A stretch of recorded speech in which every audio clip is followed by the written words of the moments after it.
वंदे मातरम दोस्तों, डेस्टिनी 144 पे हैं आप। और आज हम राजनीतिक विज्ञान की एक खास टॉपिक पे बात करेंगे। संविधान का जो प्रस्तावना प्रेम्बल है हमारे संविधान का, जो कॉन्स्टिट्यूशन का, उस पर आज हम बात करेंगे दोस्तों। यहाँ से बहुत अच्छे प्रश्न आते हैं, बहुत सामान्य तरीके से प्रश्न आते हैं और हर कंपटीशन में यहाँ से प्रश्न आते हैं। तो प्रस्तावना क्या है, उसमें कौन कौन से शब्द हैं, उन शब्दों का क्या अर्थ है और वो शब्द कहाँ से लिए गए, किस देश से लिया गया है, तो पूरी चीज़ें उस पर हम बात करेंगे। सबसे पहले जो प्रस्तावना है उसकी क्या प्रासंगिकता है, यानी संविधान की प्रस्तावना की उपयोगिता क्या है, क्यों हम संविधान का प्रस्तावना पढ़ते हैं। अक्सर हमने किताबों में आपने देखा होगा, किताबों की जो पिछला जो पेज होता है उस पर प्रस्तावना लिखा हुआ होता है। हम भारत के लोग, भारत को, संपूर्ण भारत को प्रभुत्व संपन्न समाजवादी पंथ निरपेक्ष लोकतंत्रात्मक गणराज्य बनाने के लिए, ऐसे पूरा आपने पढ़ा होगा। तो ये क्या है और क्यों प्रस्तावना इतना इम्पोर्टेंट है। तो देखिए, सबसे बड़ी चीज़ कि जो भारत का संविधान जब बना था तब उसमें 395 अनुच्छेद थे, 8 अनुसूचियाँ थी, 22 भाग थे। तो संपूर्ण उनको पढ़ने के बजाय, पूरे संविधान को पढ़ने के बजाय, अगर शॉर्ट एंड स्वीट तरीके से अगर हम प्रस्तावना पढ़ते हैं पहले, तो हमें संविधान की प्रकृति पता चलती है। संविधान की जो स्वभाव है संविधान का वो पता चलता है। संविधान में क्या क्या उद्देश्य हैं संविधान के, वो भी हमें पता चलता है। तो इसलिए प्रस्तावना बहुत ज़्यादा जरूरी है। यहाँ से प्रश्न हमेशा आते हैं और आगे भी आते रहेंगे। सबसे पहले प्रस्तावना क्या है और कौन कौन से शब्द है हम बात करेंगे। जो भारत का प्रस्तावना है, इसका प्रस्ताव किसने रखा, कब ये पारित हुआ, उद्देश्य प्रस्ताव। सबसे पहले आप इस पे बात करेंगे, उद्देश्य प्रस्ताव। ये क्या है उद्देश्य प्रस्ताव?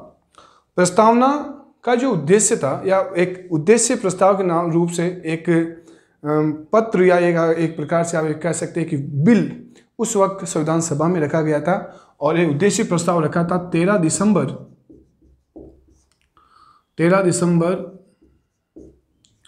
1946 को। तारीख याद रखेंगे। उद्देश्य प्रस्ताव जो है वो 13 दिसंबर 1946 को रखा गया। बाद में यही उद्देश्य प्रस्ताव भारत की संविधान का प्रस्तावना कहलाया। किस व्यक्ति ने रखा ये उद्देश्य प्रस्ताव? तो जवाहरलाल नेहरू ने रखा। जवाहरलाल नेहरू, ठीक है। देश के पहले प्रधानमंत्री जवाहरलाल नेहरू ने उद्देश्य प्रस्ताव रखा 13 दिसंबर 1946 को उस संविधान सभा में, जिसके अध्यक्ष थे डॉक्टर राजेंद्र प्रसाद। राजेंद्र प्रसाद क्या थे दोस्तों? उस वक्त के संविधान सभा के अध्यक्ष थे। 13 दिसंबर को तीसरी बैठक हुई थी संविधान सभा की। पहली बैठक हुई थी 9 दिसंबर 1946 को, दूसरी बैठक हुई थी 11 दिसंबर 1946 को, और तीसरी बैठक में उद्देश्य प्रस्ताव रखा गया था पंडित जवाहरलाल नेहरू के द्वारा, जो 22 जनवरी 1947 को पास कर दिया गया। ठीक है दोस्तों, ये भी तारीख याद रखेंगे। जो 13 दिसंबर 1946 को जो प्रस्ताव पंडित जवाहरलाल नेहरू के द्वारा संविधान सभा में रखा गया था, उसको 22 जनवरी 1947 को पास कर दिया गया, यानी पारित कर दिया गया। ठीक है, यहाँ तक तो ये दोनों आप डेट याद रखेंगे। 13 दिसंबर को उद्देश्य प्रस्ताव रखा गया, 22 जनवरी 1947 को उद्देश्य प्रस्ताव को पास कर दिया गया। किस व्यक्ति ने रखा? जो देश के पहले प्रधानमंत्री बने पंडित जवाहरलाल नेहरू, उन्होंने रखा। कहाँ रखा? संविधान सभा में रखा। अध्यक्ष कौन थे? राजेंद्र प्रसाद, जो देश के क्या थे, पहले राष्ट्रपति थे। 24 जनवरी 1950 को राजेंद्र प्रसाद ने देश के राष्ट्रपति के रूप में शपथ ली थी। 15 अगस्त 1947 को देश के पहले प्रधानमंत्री के रूप में शपथ ली थी पंडित जवाहरलाल नेहरू ने। आप ये भी याद रखें। आगे हम बात करेंगे दोस्तों कि प्रस्तावना में कौन कौन से शब्द हैं। पूरा प्रस्तावना की पूरी एक एक परिभाषा, एक एक शब्द की परिभाषा देखेंगे, पूरे उसके अर्थ को समझेंगे। मित्रों, हमने पहले भी कहा कि संविधान का प्रस्तावना क्या है, पूरे संविधान की प्रकृति और स्वभाव को बताता है, संविधान के उद्देश्य को बताता है। अगर हमने प्रस्तावना अच्छे से पढ़ लिया तो हमें पता चल जाएगा कि भारत का जो संविधान है वो कैसा है, उसका उद्देश्य कैसा है, उसका स्वभाव कैसा है, उसका प्रकृति कैसी है, उसका नेचर कैसा है। ठीक है, तो भारत की जो प्रस्तावना है, प्रस्तावना की भाषा ऑस्ट्रेलिया से ली गई है। ये आप याद रखेंगे, बहुत बार प्रश्न पूछा जाता है कि प्रस्तावना की जो भाषा है, कि हम भारत के लोग भारत को संपूर्ण प्रभुत्व संपन्न समाजवादी पंथ निरपेक्ष लोकतंत्रात्मक गणराज्य बनाने के लिए, ये जो आप प्रस्तावना, ये जो पंक्तियां हैं, इनका जो सेटअप जिस प्रकार से किया गया है, ये कहाँ से लिया गया है? ऑस्ट्रेलिया से। कहाँ से लिया गया है दोस्तों? ऑस्ट्रेलिया से। ऑस्ट्रेलिया की राजधानी है कैनबरा, आप ये भी याद रखें, ऑस्ट्रेलिया की राजधानी है कैनबरा। ऑस्ट्रेलिया एक देश भी है, एक महाद्वीप भी है, और जिस हम देश की बात करते हैं उस देश से ही ये प्रस्तावना की भाषा ली गई है। और बीच में से पूरा ऑस्ट्रेलिया रेगिस्तान है, बीच में से पूरा खाली है, किनारों पे काफ़ी उसके बड़े बड़े राज्य हैं जैसे आंध्र प्रदेश। तो प्रस्तावना की भाषा ली गई है ऑस्ट्रेलिया से, आप ये जरूर याद रखें। दूसरा, अब प्रस्तावना की जो पहली पंक्ति है, हम भारत के लोग, हम भारत के लोग, we are the people of India. जब ये शब्द आप सुनते हैं या ये पंक्ति आप जब पढ़ते हैं कि हम भारत के लोग, इसका क्या अर्थ है, या हम भारत के लोग जो ये शब्द है ये कहाँ से लिया गया है? तो ये लिया गया अमेरिका के संविधान से, यानी अमेरिका से, ठीक है, अमेरिका से लिया गया। अमेरिका की राजधानी वॉशिंगटन, आप ये भी याद रखें, 50 राज्य। अमेरिका के संविधान से लिया गया है हम भारत के लोग। अब हम भारत के लोग का अर्थ क्या है ये भी आप देखेंगे कि अंतिम शक्ति जनता के पास। भारत में जो अंतिम शक्ति है वो किसके पास है? जनता के पास। आपसे ये पूछा जा सकता है कि हम भारत के लोग, जो प्रस्तावना में जो एक पंक्ति है हम भारत के लोग, इसका क्या अर्थ है? इसका सिंपल सा अर्थ है कि अंतिम शक्ति किसके पास है? भारत की जनता के पास है। किसके पास है? भारत की जनता के पास है। दूसरा, आप ये मीनिंग और याद रख सकते हैं कि संविधान सभा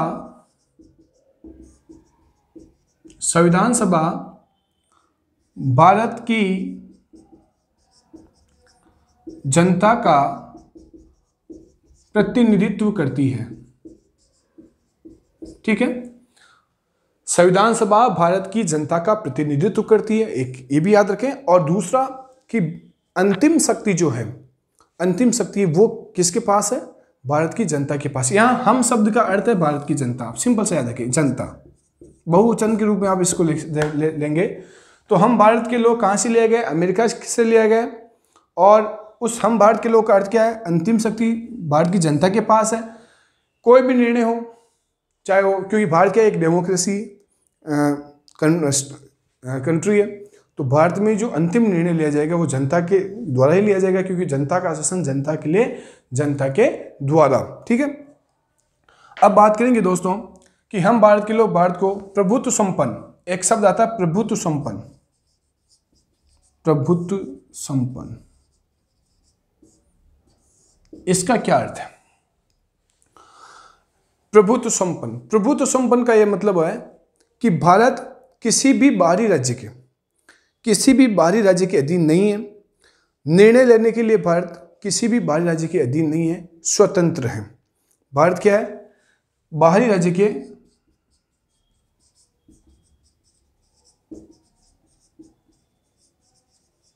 अधीन नहीं, ठीक है। भारत किसी भी बाहरी स्टेट के अधीन नहीं है। बाहरी राज्य का मतलब यहाँ पे सीधा सा अमेरिका, इंग्लैंड, फ्रांस, जर्मनी, जो भी देश हैं उनका गुलाम नहीं है। भारत में आंतरिक या बाह्य, विदेशी हो या गृह, विदेशी या गृह मामले के जो भी विषय हैं या जो भी निर्णय हैं, जो भी फैसले हैं, वो भारत खुद लेगा, किसी भी बाहरी राज्य के दबाव में नहीं आएगा। इसका मतलब होता है प्रभुत्व संपन्न, मतलब खुद का मालिक खुद ही है, कोई और, किसी भारत का और कोई मालिक नहीं है, ठीक है। ये याद रखेंगे। प्रभुत्व संपन्न का मतलब क्या है कि भारत बाहरी राज्य के अधीन नहीं है। दोस्तों 1949, 48 और 47 ये जो समय था, उस वक्त भारत का जब संविधान बन रहा था, भारत का विभाजन भी हुआ, भारत आज़ाद भी हुआ, काफ़ी कुछ हुआ उस दौर में हमने देखा। उस वक्त एक संगठन की, एक अंतर्राष्ट्रीय संगठन की स्थापना की गई थी जिसको कहते हैं कॉमनवेल्थ। 1949 में उसकी स्थापना की गई थी और पंडित जवाहरलाल नेहरू ने उसमें भारत की ओर से प्रतिनिधित्व किया था, भारत की ओर से उसमें हस्ताक्षर किए थे। काफ़ी लोगों ने बाद में इस पर उंगलियां उठाई, काफ़ी टिप्पणियां की कि आपने इस पर हस्ताक्षर क्यों किए, क्योंकि आप अगर प्रस्तावना में तो आप बोलते हैं कि आप प्रभुत्व संपन्न हैं और दूसरी ओर आप कॉमनवेल्थ का सदस्य बनते हैं, तो कॉमनवेल्थ का सदस्य बनने का क्या मतलब है? कॉमनवेल्थ एक ऐसा संगठन है जहाँ पे अंग्रेजों ने जिन जिन देशों पे राज किया, वो देश वहाँ पे उन देशों का एक संगठन है कॉमनवेल्थ। जिन देशों पे ब्रिटिश शासन है, ब्रिटिश क्राउन ने जहाँ पे शासन किया, उसी का क्या नाम है, कॉमनवेल्थ। तो नेहरू जी ने उस वक्त कहा था कि हम इसके सदस्य तो बन रहे हैं कॉमनवेल्थ के, लेकिन हम किसी भी प्रकार से इसके निर्णय को मानने के लिए बाध्य नहीं हैं। यानी कि कॉमनवेल्थ में अगर कोई भी डिसीजन लिया जाएगा या कोई भी फैसला लिया जाएगा तो जरूरी नहीं कि वो भारत माने उस बात को कि हाँ हम माने या ना माने, यानी उसके डिसीजन को मानना या नहीं मानना ये भारत के ऊपर है। ठीक है, तो कॉमनवेल्थ का सदस्य भी बना 1949 में। और प्रभुत्व संपन्न शब्द का मतलब होता है बाहरी राज्य के अधीन नहीं है। एक एक शब्द का अर्थ समझेंगे, उसका क्या इंपॉर्टेंस है यहाँ पे प्रस्तावना में, वो भी हम देख रहे हैं। दोस्तों अब आता है अगला शब्द। अगला शब्द आता है दोस्तों समाजवादी। हम भारत के लोग भारत को प्रभुत्व संपन्न समाजवादी, तो समाजवादी शब्द पढ़ेंगे।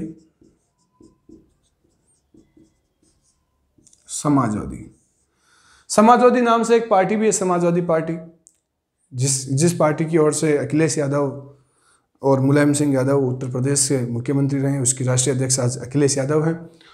समाजवादी पार्टी, समाजवादी जो शब्द है इसका क्या अर्थ है और ये शब्द कब लिया गया, क्यों लिया गया, क्या इसका कारण रहा, ये भी आप देखेंगे। समाजवादी शब्द लिया गया 1946 में, 1976 में लिया गया 42वें संविधान संशोधन द्वारा। इसको समझेंगे आप। 1976 में कॉन्स्टिट्यूशन अमेंडमेंट 42 हुआ, जिसके द्वारा संविधान के प्रस्तावना में 3 शब्द जोड़े गए, समाजवादी, पंथ निरपेक्षता और अखंडता। 3 शब्द जोड़े गए, समाजवादी, पंथ निरपेक्षता और एक शब्द जोड़ा गया था अखंडता। 3 शब्द जोड़े गए थे। आप तीनों शब्दों के अर्थ को देखेंगे, लेकिन समाजवादी शब्द अभी हम पढ़ रहे हैं। तो समाजवादी शब्द कब जोड़ा गया, 1976 में 42वें संविधान संशोधन के द्वारा। ठीक है, अभी याद रखेंगे। भारत के संविधान का, भारत में जितने भी संविधान संशोधन हुए उनमें से सबसे विवादास्पद संविधान संशोधन अगर कोई है तो है 42वां संविधान संशोधन, जो 1976 में हुआ। देश में उस वक्त इमरजेंसी थी, आपातकाल लगा हुआ था और इंदिरा गांधी पीएम और फखरुद्दीन अली अहमद उस वक्त राष्ट्रपति थे। फखरुद्दीन अली अहमद क्या थे वहां पे, राष्ट्रपति थे, ये भी समझेंगे। समाजवादी का क्या मतलब होता है ये समझेंगे। समाज के हर एक तबके का विकास करना, समाज के हर एक तबके का विकास करना, पहला ये याद रखेंगे। दूसरी बात कि सार्वजनिक उपक्रमों की उपयोगिता को ज़्यादा बढ़ाना, सार्वजनिक क्षेत्र में विस्तार करना, सरकारी नियंत्रण बढ़ाना, राज्य का हस्तक्षेप बढ़ाना। ठीक है, एक तो था पूंजीवाद और एक होता समाजवाद। दोनों में सब बड़ा अंतर क्या होता है, समाजवादी समाजवादी जो राज्य होते हैं या समाजवादी जो देश होते हैं उसमें क्या होता है, सरकार का जो हस्तक्षेप होता है, सरकार की जो शक्तियाँ होती है वो ज़्यादा होती है, सरकार के पास ज़्यादा क्षेत्र होते हैं काम करने के लिए। और पूंजीवादी में क्या होता है, सरकार के पास कम क्षेत्र होते हैं, ज़्यादातर प्राइवेट सेक्टर ज़्यादा होता है पूंजीवादी। पूंजीवाद का सीधा सा अर्थ होता है लाभ कमाना, पैसे कमाना। समाजवाद का सीधा सा अर्थ होता है समाज के हर एक गरीब तबके का, हर एक वर्ग का विकास करना। तो समाजवादी शब्द कब जोड़ा गया, 1976 में 42वें संविधान संशोधन के द्वारा। कहाँ से लिया गया, सोवियत संघ रूस। सोवियत संघ जो रूस है, जिसका 1990 में विभाजन हुआ था, उसी सोवियत संघ रूस से हमने क्या लिया, समाजवादी शब्द लिया। सोवियत संघ रूस से ही हमने पंचवर्षीय योजना ली, सोवियत संघ रूस से हमने योजना आयोग लिया और सोवियत संघ रूस से हमने क्या लिया दोस्तों, समाजवादी शब्द लिया। कब लिया, 1976 में 42वें संविधान संशोधन के द्वारा इसको प्रस्तावना में जोड़ा गया। समाजवादी का मतलब होता है समाज के हर एक वर्ग का विकास करना, सार्वजनिक उपक्रमों को बढ़ावा देना, सरकार यानी राज्य का ज़्यादा हस्तक्षेप रखना। ठीक है, यहां समाजवादी में लाभ नहीं देखा जाता है, काम देखा जाता है। ठीक है, आगे बढ़ते हैं। समाजवादी आगे देखेंगे कि हम भारत के लोग भारत को प्रभुत्व संपन्न समाजवादी, पंथ निरपेक्ष अब आता है एक शब्द आता पंथ निरपेक्ष।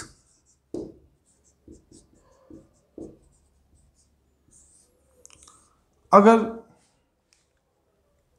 पंथ निरपेक्ष शब्द की हम बात करें तो सबसे ज़्यादा अखबारों में, न्यूज़ चैनल में अगर कोई शब्द सबसे ज़्यादा सुर्खियों में रहता है तो वो रहता है पंथ निरपेक्ष, जिसको आप ज़्यादातर मोस्टली सेक्युलर शब्द से इंगित करते हैं। सेक्युलर का वैसे धर्मनिरपेक्ष होता है, धर्मनिरपेक्ष में और पंथ निरपेक्ष में काफ़ी अंतर होता है, ये भी आप समझेंगे, आज अभी देखेंगे। दूसरी बात, पंथ निरपेक्ष का मतलब क्या होता है और क्यों इस शब्द को इतना इस्तेमाल किया जाता है। पंथ निरपेक्ष जो शब्द है ये भी 1976 में 42वें संविधान संशोधन द्वारा जोड़ा गया। 1976 में 3 शब्द जोड़े गए थे, हमने पहले भी कहा। एक समाजवादी जोड़ा गया, एक पंथ निरपेक्ष जोड़ा गया, एक जोड़ा गया अखंडता। तो पंथ निरपेक्ष शब्द 1976 में जोड़ा गया 42वें संविधान संशोधन के द्वारा। इसका क्या अर्थ है कि राज्य का कोई धर्म नहीं होगा, राज्य सभी धर्मों को बढ़ावा देगा। राज्य का कोई धर्म नहीं, राज्य सभी धर्मों को बढ़ावा देगा। ठीक है, यानी राज्य का कोई स्पेशल धर्म नहीं है, राज्य किसी एक धर्म को प्रमोट नहीं करेगा, राज्य सभी धर्मों को ही नहीं, पंथों को। यहां पे आप धर्म के बजाय अगर पंथ लिखिए तो ज्यादा अच्छा रहेगा, पंथ, क्योंकि बहुत से जो धर्म हैं उनमें भी पंथ चलते हैं और उन पंथों का भी सम्मान किया जाएगा। जैसे कि हिंदू अगर एक धर्म है, हिंदू हालांकि धर्म नहीं, एक जीवन जीने की पद्धति है ना, सनातन धर्म है, लेकिन हिंदू धर्म भी आजकल बोलचाल में हम लेते हैं। तो हिंदू धर्म में या हिंदू संप्रदाय में 3 ऐसे पंथ चलते हैं विशेष रूप से बड़े तौर पे। एक तो चलता है शैव, एक है वैष्णव, एक है शाक्त। ठीक है, तो जैसे कि जो शिव की पूजा करते हैं या शैव धर्मावली कहलाते हैं, जो विष्णु को मानते हैं या वैष्णव पंथ में आते हैं जो विष्णु को मानते हैं, जो दुर्गा या जो नारी शक्ति यानी माता जी की जो पूजा करते हैं वो उनको शाक्त बोलते हैं। उसी प्रकार से अगर आप इस्लाम धर्म की हम जब बात करेंगे, इस्लाम धर्म की जब हम बात करते हैं तो उसमें आप शिया देखते हैं, सुन्नी देखते हैं, सूफी, वहाबी, वोरा, ऐसे अलग अलग उसमें पंथ हैं।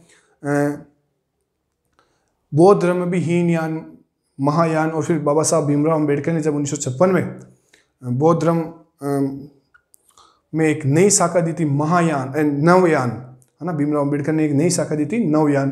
तो ये अलग अलग धर्मों में भी अलग अलग रूप से उसमें पंथ चलते हैं। जैसे कि जैन धर्म में दिगंबर है और श्वेतांबर है। ठीक है, तो उसी प्रकार से राज्य का कोई विशेष पंथ नहीं है, राज्य सभी धर्मों का सम्मान करता है। भारत में आज देखते हैं हर एक धर्म का, हर एक पंथ का सम्मान किया जाता है। हमारे यहाँ पे महावीर जयंती की भी छुट्टी रहती है, ईद की भी छुट्टी रहती है, दिवाली की भी छुट्टी रहती है, होली की भी छुट्टी रहती है, दशहरे की भी छुट्टी रहती है, यानी सभी पंथों का सम्मान किया जाता है। भारत में कोई विशेष धर्म नहीं है, जैसे बहुत से राज्यों के धर्म है। यूरोप में काफ़ी देशों के जो धर्म वो क्रिश्चियन है। अब खाड़ी के देशों की हम बात करेंगे तो उनका जो राज्य धर्म है वो इस्लाम है। चाहे पाकिस्तान के भी अगर राज्य धर्म, मतलब ऐसे धर्मों को बढ़ावा दिया जाता है। लेकिन भारत क्या है, एक पंथ निरपेक्ष राष्ट्र है। भारत में कोई विशेष धर्म नहीं, भारत सभी धर्मों का सम्मान करता है। ठीक है, आगे बढ़ते हैं दोस्तों। अब एक और शब्द है लोकतंत्र। लोकतंत्र,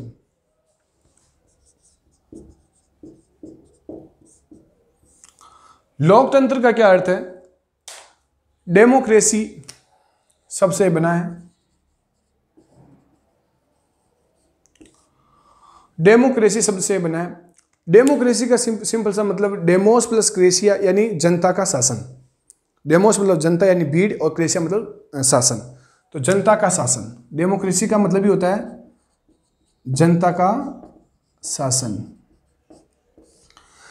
नाम से पता चल जाए कि डेमोक्रेसी मीन्स जनता का शासन। इब्राहिम लिंकन ने जब अमेरिका के वो राष्ट्रपति बने 1860 के दशक में और 1865 में उनकी मृत्यु हो गई थी, उनकी हत्या की गई थी। तो उन्होंने एक परिभाषा दी थी अमेरिका के राष्ट्रपति इब्राहिम लिंकन ने कि डेमोक्रेसी यानी लोकतंत्र का क्या मतलब। पहली बार किसी ने परिभाषा दी थी जनता का शासन जनता के लिए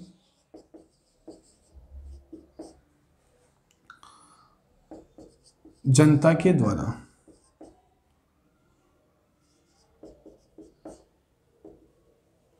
ठीक है, जनता का शासन जनता के लिए जनता के द्वारा।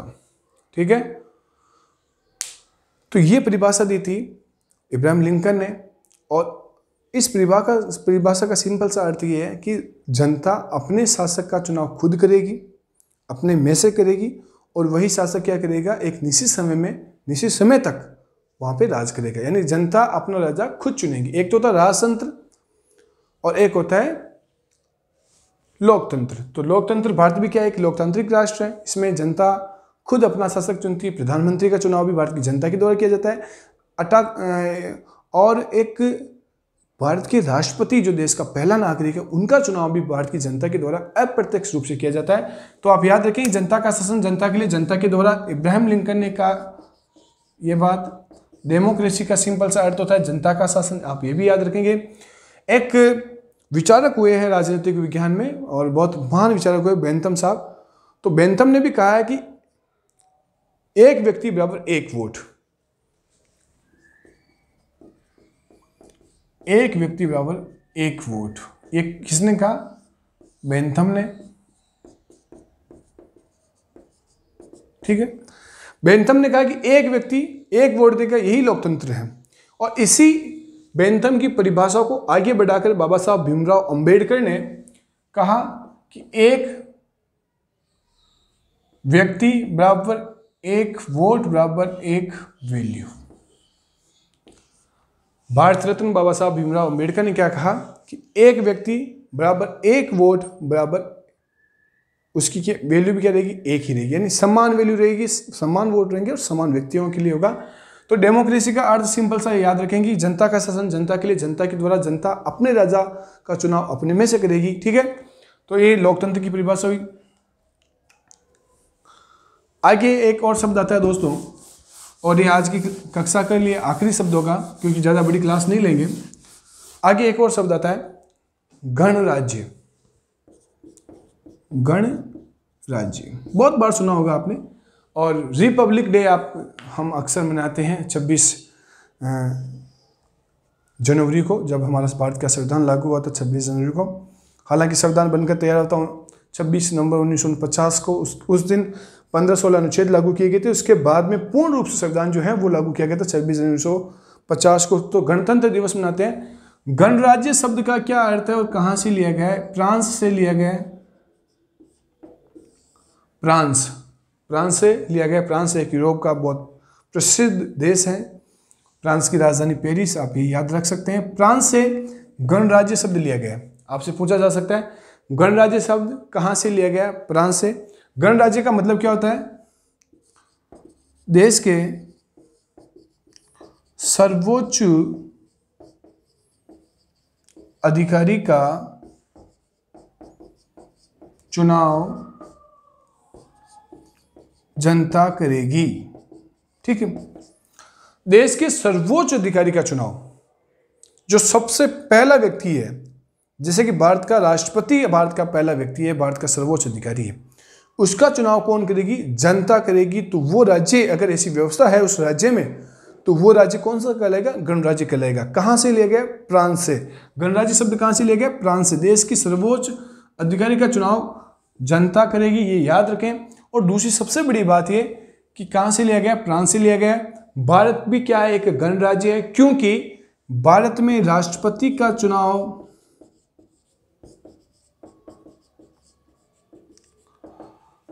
जनता अप्रत्यक्ष रूप से, इनडायरेक्ट वोटिंग से,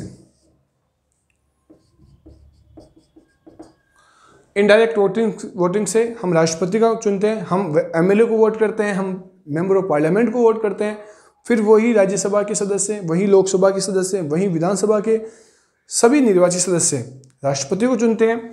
तो भारत की जनता भी क्या करती है? अप्रत्यक्ष, चाहे प्रत्यक्ष हो चाहे अप्रत्यक्ष हो, चुन तो जनता ही रही है। तो भारत भी क्या है दोस्तों? एक गणराज्य है और फ्रांस से ये व्यवस्था भारत के संविधान में ली गई है, भारत के प्रस्तावना में इसको रखा गया है। तो दोस्तों आज हमने क्या क्या पढ़ा इस क्लास में? एक तो हमने पढ़ा कि प्रस्तावना क्या है, उसके जो शब्द हैं वो हम समझ रहे हैं। प्रस्तावना एक प्रकार से एक पिक्चर का एक डेमो है, पिक्चर का एक प्रोमो है, पिक्चर का एक ट्रेलर है। 3.5 घंटे की फिल्म देखने से पहले हर कोई उसका प्रोमो देखता है, उसमें कौन सा अभिनेता है, कौन सी अभिनेत्री है, उस फिल्म की थोड़ी बहुत कहानी उस प्रोमो में 2-2.5 मिनट का प्रोमो होता है, उससे पता चल जाती है। तो ठीक उसी प्रकार से संविधान, इतना बड़ा जो संविधान है, भारत का विश्व का सबसे बड़ा लिखित संविधान है, उसको पढ़ने से पहले अगर हम प्रस्तावना पढ़ते हैं तो संविधान की प्रकृति, संविधान का स्वभाव हमें पता चलता है। तो हम भारत के लोग अमेरिका से लिया गया है, संविधान की भाषा ऑस्ट्रेलिया से ली गई है। प्रभुत्व संपन्न का मतलब होता है कि भारत किसी बाहरी राज्य के अधीन काम नहीं करेगा, भारत किसी बाहरी राज्य को मानने के लिए तैयार नहीं, किसी भी निर्णय को मानने के लिए तैयार नहीं है, बाध्य नहीं है। प्रभुत्व संपन्न समाजवादी शब्द 1976 में जोड़े गए। 42वें संविधान संशोधन के द्वारा समाजवादी शब्द को जोड़ा गया। समाजवादी शब्द रूस यानी यूएसएसआर से लिया गया। 1990 में उसका विभाजन हुआ। समाजवादी का अर्थ होता है समाज के प्रत्येक व्यक्ति का विकास करना, समाज के गरीब से गरीब व्यक्ति का विकास करना, ठीक है। और सार्वजनिक क्षेत्र को भागीदारी को बढ़ाना, यानी सरकारी क्षेत्र को बढ़ाना, ठीक है। नंबर 1 समाजवादी पंथ निरपेक्ष। पंथ निरपेक्ष शब्द भी 1976 में जोड़ा गया। और पंथ निरपेक्ष का सीधा सा मतलब है कि भारत किसी एक पंथ को बढ़ावा नहीं देगा, बल्कि भारत सभी पंथों के प्रति एक जैसा सम्मान करेगा, एक जैसी भावना रखेगा। लोकतंत्र, डेमोक्रेसी शब्द, डेमोक्रेसी का मतलब होता है जनता का शासन। डेमोस प्लस क्रेसिया से यह शब्द बना, जिसका मतलब होता है जनता का शासन।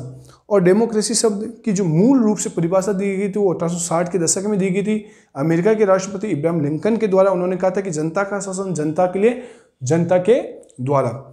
डेमोक्रेसी के बाद में अगर अगला शब्द आता है वो आता है गणराज्य। गणराज्य का सीधा सा मतलब होता है कि देश के सर्वोच्च अधिकारी जो है उसका चुनाव अगर वो जनता करती है तो वो राज्य कौन सा राज्य कहलाएगा? गणराज्य कहलाएगा।